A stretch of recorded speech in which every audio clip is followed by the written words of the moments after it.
la muerte que han venido sobre mi piel. Como tantas veces lo ha sufrido mi gente.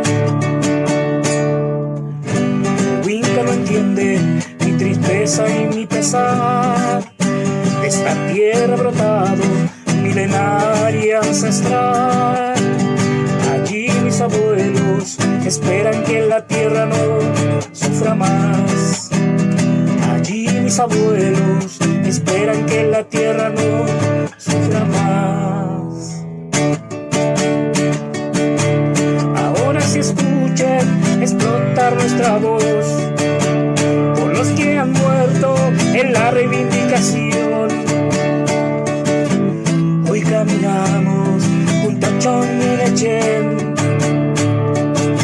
y con la Niquemapu recibiendo su Nehuen. El Winca no entiende mi tristeza y mi pesar.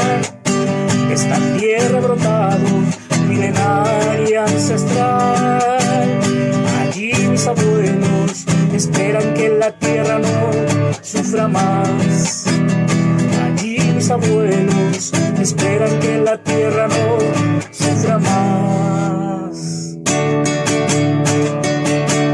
Porque la cultura con la cosmovisión, todo nuestro pueblo en una sola nación. Ni siquiera sus leyes podrán borrar nuestra voz.